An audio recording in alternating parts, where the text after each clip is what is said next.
Estamos dando inicio al estudio de Parashat Shovah llamado Metzoa.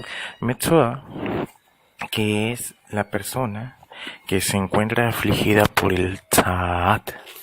Esta Tzaat es el que muchas veces, una enfermedad en la piel, que muchas veces se ha traducido a partir o a raíz de la Septuaginta como lepra, toda vez que la palabra griega que encontraron precisamente para describir esa enfermedad o que se asemejara un poco a esa enfermedad era la lepra. Sin embargo, no tiene nada que ver con la lepra que se conoce actualmente, ya que se trata de una enfermedad con antecedentes meramente espirituales y que inclusive contiene un mensaje espiritual. El año pasado, en esta misma Parashat Shovah, hablamos de que esta enfermedad venía a raíz de la comisión del Lashon Hara, el pecado de la lengua maligna, el hablar, murmurar en contra de una persona y manchar así su reputación. Antes de entrar en el tema en cuestión, vamos a hacer un recordatorio que cualquier forma de hablar en contra de una persona que manche su reputación, aún sea cierto, es una falta en contra de esa persona, ya que nosotros no sabemos las razones por las que una persona está cometiendo tal o cual acto. De esa manera, no sabemos si lo que hizo tenía un antecedente de benevolencia por parte de esa persona. Damos el ejemplo también de que en una ocasión acusó Yosef a sus hermanos de haber comido un animal que no había sido debidamente desangrado o sacrificado, puesto que él mismo presentaba movimientos. Decía Yosef que los miembros del animal se seguían moviendo y le dijo a su padre que ese animal no estaba completamente muerto y ni desangrado y que así se lo comían sus hermanos. Resulta que no fue así. Resulta que sus hermanos realmente habían desangrado y muerto bien, de manera correcta, conforme a las leyes de la Torá, el animalito en cuestión. Sin embargo, se seguía moviendo sus músculos por los impulsos electromagnéticos y los nervios que siguen muchas veces funcionando. Incluso cuando es arrancado un miembro, una extremidad de un animal, muchas veces tiembla. Hay muertos que tienen reacciones, movimientos que parecieran que están vivos. Yo trabajé en una funeraria, vi casos similares de temblores, incluso personas que dormidas se sentaban, como si estuvieran dormidas y se sentaran despertando, y pues eran personas que ya habían muerto horas antes, pero aún no se llegaba a lo que se conoce como la rigidez cadavérica, que es cuando el cuerpo ya no puede moverse. Ni aun cuando lo fuerces a que sea movido.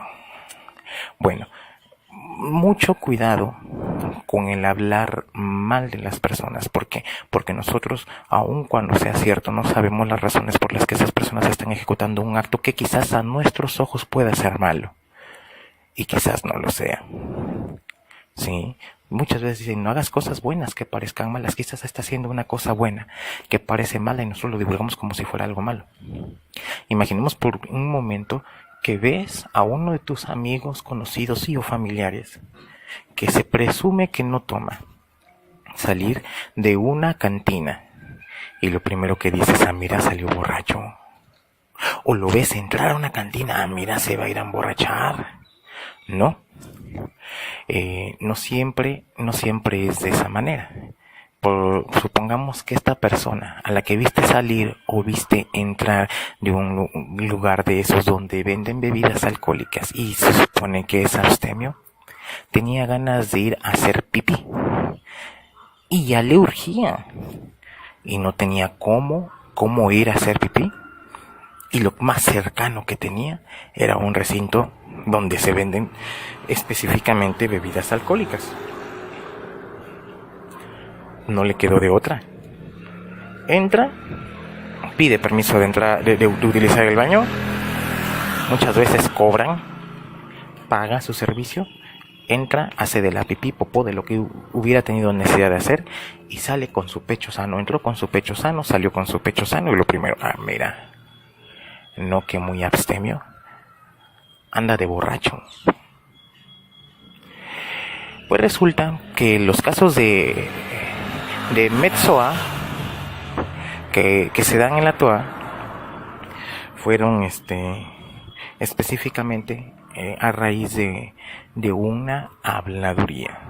Se ve el caso de Miriam, la hermana de Moshe, cuando habla en contra de Moshe, y esta le cae lepra, ¿no? Lo que se traduce como lepra. Luego de esto, ella es sanada. Sin embargo, en este caso, no se dio los sacrificios que la misma Torah establece para quien es curado de esta enfermedad, el Tzaat, por el hecho de que aún no se habían dado las leyes rituales específicas para que ella lo hubiera podido hacer, ¿no? Luego otro caso es el de Naamán, una persona que no pertenecía al pueblo de Israel, que es curada por el Isha, quien hubo sido siervo de Eliyahu en el pasado. Y en este caso, al no ser parte del pueblo de Israel este curado, tampoco se hicieron las ofrendas, los cóbanos, los sacrificios necesarios para una persona que es curada de esta enfermedad, que tenía que ser, por cierto, inspeccionada por el Kohen Gadol, o por el sacerdote, por el Kohen que hubiera en servicio, para que este mismo dijera que había pasado a ser una persona limpia. ¿Por qué? Porque en ningún momento en la Torah se volvió a dar un caso de una persona sanada que pudiera ofrendar, que pudiera dar los sacrificios respectivos a la limpieza ritual respecto de esta enfermedad. Antes que nada tenemos que aclarar. Metzoa está directamente relacionado con la venida de Mashiach. Según el Talmud, a Mashiach se le llama Metzoa, puesto que está escrito acerca de él que él cargó nuestras enfermedades y soportó nuestros sufrimientos, esto según el libro de Yeshaya, escrito por el profeta Yeshayahu, conocido también como Isaías, en el capítulo 53.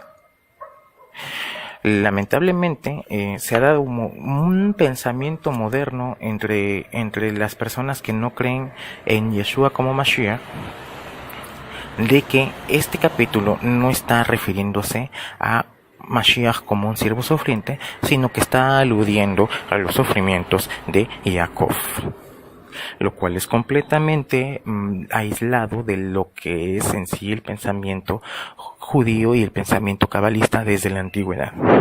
Vamos a citar un midrash conocido como Pesik Tabati, en donde se habla precisamente de que Dios le dice a Mashiach que él habría de sufrir y que su lengua sería pegada a su paladar. Entonces le pregunta el Eterno a Mashiach que si él estaba de acuerdo con eso, que si él soportaría eso. Mashiach le pregunta ¿cuánto tiempo habían de durar? Entonces Hashem le contesta que sería un septenario lo que caería sobre su cabeza. Pero también le hace la aclaración. Está escrito en el Midrash: mas si por esto tu alma es turbada, los eliminaré en un momento. Mashiach contesta: Melech Haolam, con gratitud mi alma con gozo aceptará, pero con una condición: que ninguna sola alma de Israel perezca, no solamente los que estén vivos en mis días, sino aún los que hayan muerto desde los días de Adama hasta ahora. Pero no solamente ellos, sino todos los que nacerán en tu pensamiento y los que aún no hayan nacido. Esta es mi condición. Esto es lo que yo acepto. Démonos cuenta que esto está relacionado también con Isaías 53, capítulo al que se ha dejado de relacionar con Mashiach, puesto que este mismo capítulo revela los sufrimientos de Mashiach y se relaciona directamente con el siervo sufriente, y nos damos cuenta que en estos precisos versículos, que en estos precisos Midrashim se le relaciona a Mashiach, al Mashiach sufriente, con Yeshua mismo. Yeshua, Jesús, es que Jesús, como lo quieran llamar. Otro Midrash. Está escrito: la quinta casa, esto es del Gan Eden, es construida de piedras de onice, jaspe, que son unidas por derretido de plata y oro puro.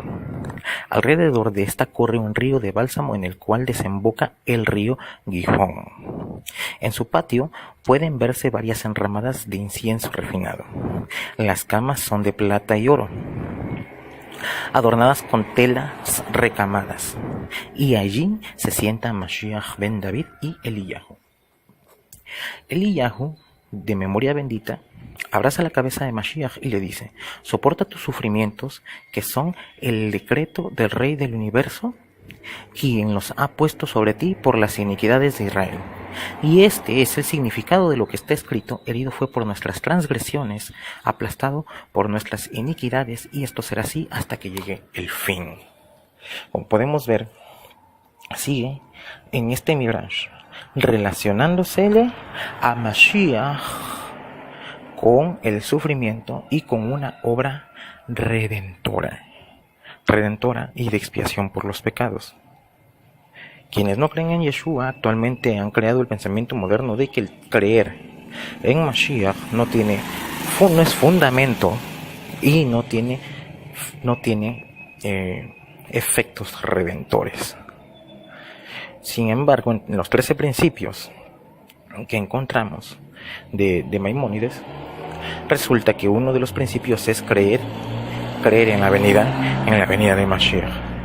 Y resulta que nos damos cuenta que aquí Mashiach está haciendo un servicio redentor entre los hombres y Hashem respecto de no el pecado cualquiera, sino de la iniquidad, como dice Isaías 59:20, si no mal recuerdo, o 49:20, si no mal recuerdo, que vendría a Sion el Redentor de los que de Jacob y de Israel se arrepintieran de sus iniquidades. Iniquidad es un pecado que se conoce como fecha en hebreo. Dicho pecado no tiene una configuración especificada en la Torah en la cual se pueda redimir por medio de la oferta, el ofrecimiento de un korban, de un sacrificio. Siguiendo la línea del Midrash también, encontramos que está escrito: y cada segundo día de la semana, y cada día quinto, y aún cada Shabbat, cada Yom Tov, los padres del mundo. ¿Quiénes son los padres del mundo? Abraham, Yitzhak, Jacob, juntamente con Moshe, Aharon, David y Shlomo, así como los profetas y los tzadikim, le visitan y gimen con él. ¿A quién? Precisamente a Mashiach, ¿no? Y él llora con ellos y ellos le dan las gracias diciendo: completa las aflicciones de tu amo, porque el fin se acerca y las cadenas que han puesto sobre tu cuello serán rotas y serás libre. Y aún Coe, el que fue tragado por la tierra, cuando se abre la tierra después de haber hecho una prevaricación en contra de los siervos de Hashem, y su séquito le dicen, se acercan a él y le dicen: ¿cuánto más falta para el milagro final? Como está escrito: tú, que me hiciste ver muchas graves aflicciones, te apresurarás a sacarme de las profundidades de la tierra. Tal como está escrito también en Tehilim 72, 71-20. Entonces Mashiach les contesta: vayan y pregúntenlo a los padres del universo. Entonces ellos se sintieron avergonzados y se regresaron a su lugar. Ahora, quiero hacer un paréntesis para recordar uno de los Kitbe Hatalmidim Harishonim, uno de los escritos de los primeros discípulos de Yeshua Mashiach, dice que Yeshua visitó los espíritus encarcelados. Ahora, esto que está escrito aquí, se estaba esperando que se diera cumplimiento, y los hijos de Korah estaban esperando que se diera cumplimiento para que ellos fueran redimidos de su castigo. Se encontraban en el Shahat, que es el Shahat, el lugar que se le conoce también en muchas disciplinas, en muchas doctrinas y en muchas culturas como el purgatorio, un lugar de corrección. Esto se cumple, este castigo se les levanta, ya que en uno de los que Talmidim Harishonim está escrito que él visitó los espíritus encarcelados. Muchos dicen que viajó en el tiempo a donde los espíritus habían sido encarcelados. No, viajó a la cámara del universo donde estaban estos espíritus encarcelados, para darles el consuelo que necesitaban, para decirles: mira que mi obra final ha sido completada. Aún no hemos dicho por qué ninguna persona, como lo dijimos al principio, porque al principio estábamos platicando que ninguna persona había hecho jamás el sacrificio, los korbanot necesarios para la persona que fuera limpiada de el tzad, para el metzvah que fuera limpio. Luego está escrito en el libro sagrado el Zohar: las almas que están en el Gan Eden son despertadas cada Rosh Chodesh. El repertorio del vecino que pasa. La música, oyendo su música, como para que no digan que no son grabados estos audios desde México. Pasó un señor oyendo música mexicanota, a lo mejor y se escuchó.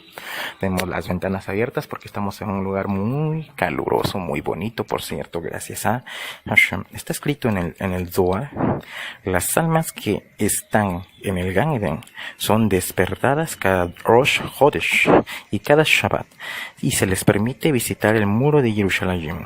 Ellas van allí, pero no entran hasta que sean purificadas, y mientras se encuentran en el lugar se postran y disfrutan de su belleza, la belleza del Kotel, del muro de las lamentaciones, y luego regresan al Gan Eden. También se les permite recorrer la tierra e incluso mirar los sufrimientos de los malos y también la de aquellos que sufren enfermedades por la unidad del Rey del Universo, y luego regresan para reunirse con el Mashiach y contarle. Tienen una hora para informar a Mashiach los sufrimientos de Israel en el exilio y los malvados que se encuentran entre ellos, que no buscan al Eterno. Entonces Mashiach levanta su voz y gime por los hijos de Israel que cometen iniquidad, y este es el significado de lo que está escrito precisamente también en Isaías 53, versículo 5. Herido fue por nuestras transgresiones y aplastado por nuestras iniquidades. Luego, sigue diciendo el Midrash: las almas entonces regresan a su lugar. En el Gan Eden hay una muralla que es llamada la muralla de los hijos de la enfermedad. Allí va Mashiach, llevando consigo todos los sufrimientos, enfermedades y dolores, y también tomando consigo todas las angustias de Israel que caen sobre él, sin dejar una fuera.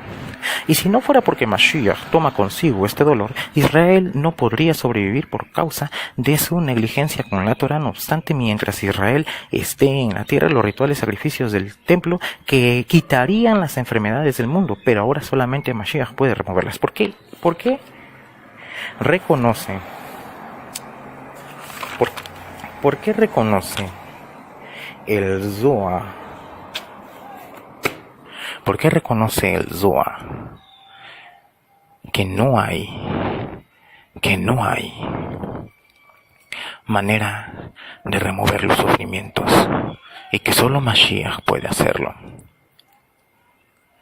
porque le está atribuyendo el mismo Zohar un valor redentor a la fe en Mashiach. A la fe en Mashiach. Nos estamos dando cuenta que en esta Parashat Shavua, donde hay una relación oculta con Mashiach, también se le está dando a entender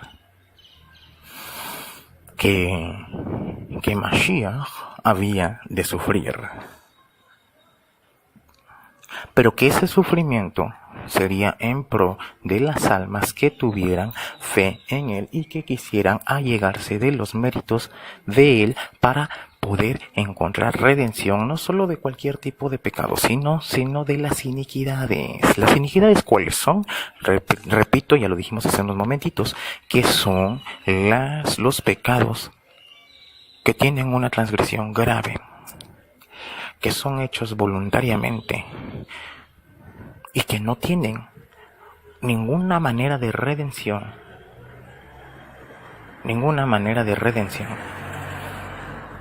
más que por medio de Mashiach. Esto nos da a entender también que el Zohar, escrito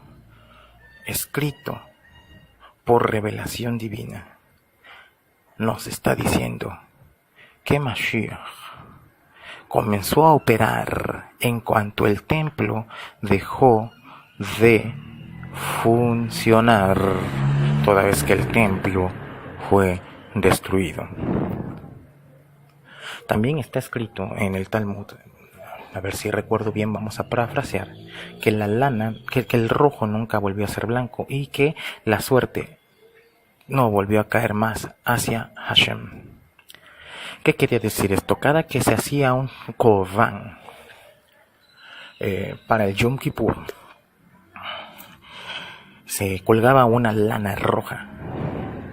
Y esta lana, cuando terminaba el korban del Yom Kippur, se iba blanqueando, a punto de quedar completamente blanca, como una señal de que todos los pecados habían sido redimidos. Luego los Kohanim tenían que poner las charolas donde iban a hacer los sacrificios. Tenían que colocar las charolas donde iban a hacer los sacrificios volteadas de cabeza o boca abajo, a modo de que se movieran, y al momento de volverlas a regresar a su forma normal, tenía que saberse para dónde era la suerte de Azazel y la suerte de Hashem respecto de los chivos que habían de ser chivos expiatorios, el que iba a ser para Azazel y el que iba a ser sacrificado delante de Hashem como expiación. Dicen que nunca volvió a suceder eso. Curiosamente, nunca volvió a suceder eso después de la partida de Yeshua Mashiach. Coinciden los años en que se le diera la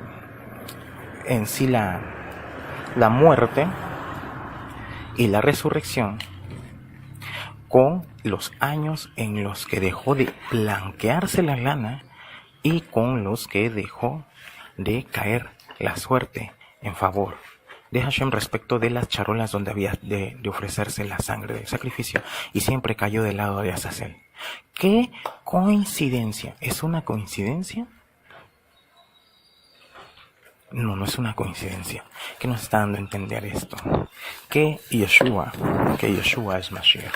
Habíamos dicho hace rato, ¿por qué nunca nadie había podido hacer nunca el sacrificio requerido para aquel Metzoa que se curara del Tzad?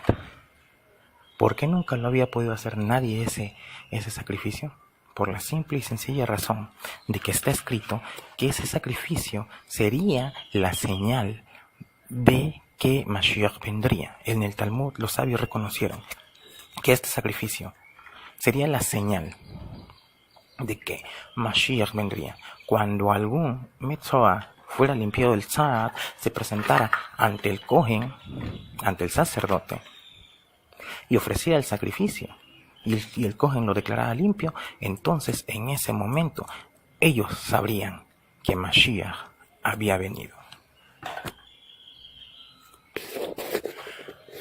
Agárrense que esto está fuerte.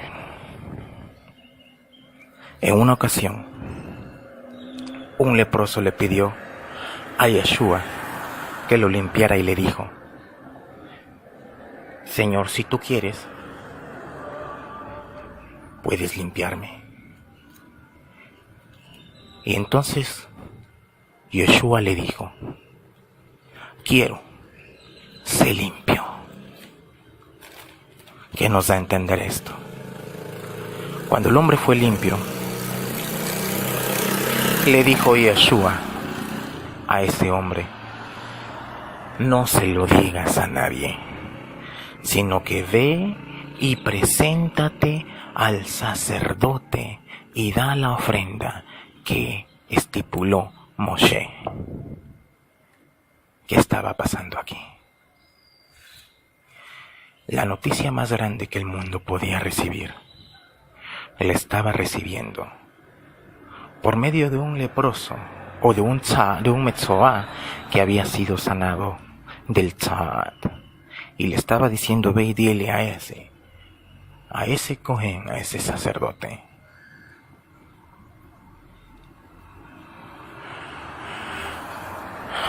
Da gritos de júbilo, porque tu Redentor viene.